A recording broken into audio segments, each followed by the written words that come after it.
Sì, sì, sì, i playout sono i nostri, ecco, non siamo usciti fuori. Questa non era la partita da vincere, però l'abbiamo giocata, abbiamo messo in campo bravi ragazzi e ci siamo divertiti come sempre. Non ci siamo fatti male. Bella partita, loro hanno combattuto, c'è stata una bella partita, vinta da loro. Però. Sì, sì, sì, loro bella difesa, però al secondo tempo noi abbiamo spinto un pochino di più. Sicuramente loro sono un po' calati e noi, a differenza delle altre partite, siamo usciti un pochino più fuori.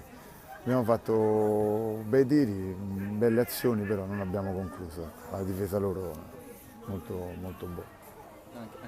Ma lì sotto siamo un po' tutti allo stesso livello, ecco, chi un po' di più, chi un po' di meno, chi ha rinforzato la squadra, chi ha i vecchi giocatori, siamo tutti allo stesso livello, a differenza di chi sta tra le prime in classifica. Noi stiamo lì, abbiamo combattuto, ci siamo divertiti, speriamo di finire il campionato sempre divertendoci, essere tutti in campo.